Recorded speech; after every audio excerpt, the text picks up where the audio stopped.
नमस्कार साथियों। बनारस आप में से कई सारे लोग गए होंगे। बनारस का नाम आते ही आपके ध्यान में आ जाता है काशी विश्वनाथ का मंदिर और अन्य धार्मिक मंदिर।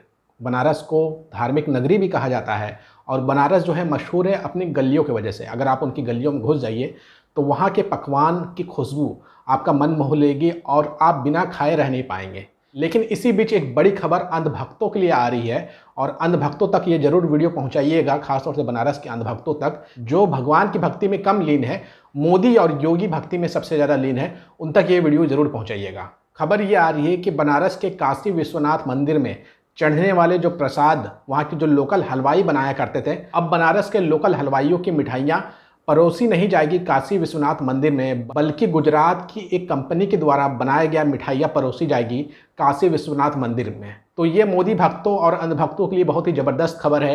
हालांकि अफसोसनाक खबर जो है वो बनारस के लोगों के लिए है, ख़ास तौर से बनारस के हलवाइयों के लिए है जो मिठाई का व्यापार करते हैं, उनका धंधा पानी चौपट हो गया है। दूसरी तरफ उद्योगपतियों की जेब भरने के लिए गंगा मैया ने जिसे गुजरात से बुलाया था उत्तर प्रदेश में, और उत्तर प्रदेश के लोगों ने भी अपने सगे बेटे से ज़्यादा जिस बेटे को चाहा था जो 56 इंच छाती वाला है, उसने गिफ्ट दिया है उत्तर प्रदेश के बनारस की जनता को। और इस गिफ्ट को एक्सेप्ट करने के बाद बनारस की जनता काफ़ी ज़्यादा खुशहाल होगी, क्योंकि उन्होंने चुना है 56 इंच छाती वाले को। जब 56 इंच छाती वाले को आपने चुना है तो उनके द्वारा दिया गया यह गिफ्ट को भी कबूल करें और मोदी और योगी का नाम जपते रहें।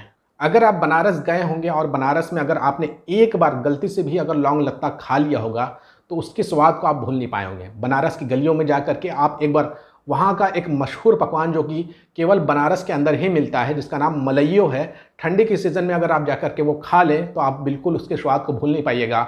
और पूरे भारत में अगर आप छान मारिएगा तो वो मिलने वाला नहीं है।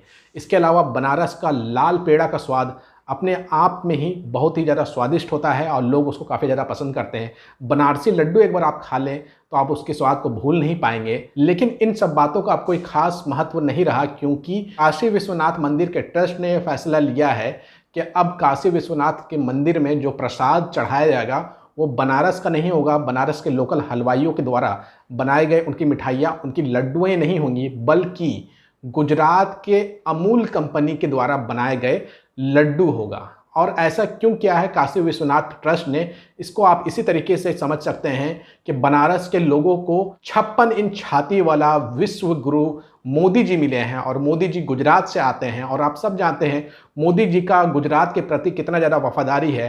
पूरे देश के जो बिजनेस है वो गुजरातियों को सौंपे जा रहे हैं और केवल गुजराती व्यापारी माल कमाएंगे। बाकी जितने भी देश भर के जो व्यापारी हैं वो घंटा बजाएंगे, जय श्री राम का नारा लगाएंगे, भक्ति में लीन रहेंगे और फ़ायदा जो है वो गुजराती कंपनियां कमाएगी। आप केवल गूगल पे सर्च जाके कर लीजिए कि गुजरात के मशहूर खाने क्या हैं, तो उसमें मिठाइयों का जिक्र ना के बराबर मिलेगा। अगर आप गूगल पे जाके सर्च करते हैं गुजरात फेमस फूड तो आपको जो लिस्ट दिखेगी वो कुछ इस प्रकार है: पात्रा, फाफड़ा, दाल ढोलकी, कांडवी, थेपला, ढोकला, हांडवा, खाखरा, पनकी, गुजराती कढ़ी, बासुंदी, खिचड़ी और जलेबी। तो आपको मैंने जो नाम बताए हैं उसमें आपको एकाक ही मिठाई का नाम पता चला होगा और आप जिस मीठे पकवान को पकड़ पाए होंगे, एक वो जलेबी है, दूसरा बासुंदी है। लेकिन आपको ये भी बता दें कि जो बनारस की जलेबी होती है उसकी तुलना जो है वो गुजरात की जलेबी से नहीं की जा सकती है। बनारस की जलेबी ज़्यादा स्वादिष्ट होती है आमतौर पे गुजरात की जलेबी के मुकाबले। लेकिन जिस राज्य में मिठाई खाने का चलन कम है उस राज्य की एक बड़ी कंपनी अमूल कंपनी जो है वो अब काशी विश्वनाथ मंदिर के प्रसाद के लिए लड्डू बनाएगी। अगर आप ऐसा कहते कि पश्चिम बंगाल की कोई मिठाई की बड़ी कंपनी वो काशी विश्वनाथ मंदिर में अपना मिठाई सप्लाई करेगी तो समझ में आता है, क्योंकि पश्चिम बंगाल में मिठाई का बहुत ज़्यादा कल्चर है। मिठाई यहाँ बहुत सारे लोग पसंद करते हैं। यहाँ का रसगुल्ला, यहाँ का गुलाब जामुन, बेक रसगुल्ला, बंगाल का सौंदेश काफ़ी ज़्यादा मशहूर है। इसी तरीके से आप उड़ीसा में चले जाएंगे तो वहाँ भी मीठा खाने का काफ़ी ज़्यादा चलन है, मिठाइयों का चलन है। अगर उड़ीसा की कंपनी को भी ठेका दिया जाता तो ये मान लिया जाता कि चलो मोदी जी जो है वो बनारस के लोगों को कुछ स्पेशल स्वाद खिलाना चाह रहे हैं, बनारस में काशी विश्वनाथ मंदिर में जाने वाले श्रद्धालुओं को कुछ स्पेशल खिलाने वाले हैं। लेकिन ठेका दिया गया है गुजरात की एक बहुत बड़ी कंपनी अमूल को। अब अमूल जो है वो काशी विश्वनाथ मंदिर में अपना लड्डू भेजेगा और जो बनारस के लोकल हलवाई हैं, व्यापारी हैं, वो अब मक्खियाँ मारेंगे।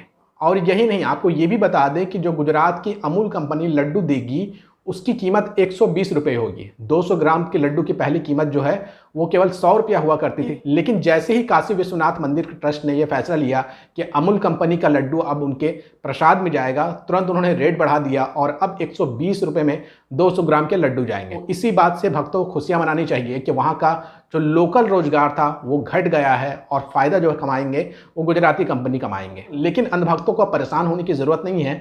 जब गुजरात से ये सारे माल सप्लाई होंगे, गुजराती आएंगे, तो उनको लाने ले जाने के लिए ये अंधभक्त काम आएंगे। ये अंधभक्त क्या करेंगे? ये अंधभक्त टोटो चलाएंगे। आप देखते होंगे जहाँ भी गुजरात की बड़ी कंपनियां लगती है वहाँ के लोकल लोगों को सबसे बड़ा जो रोजगार मिलता है वो है टोटो चलाने का।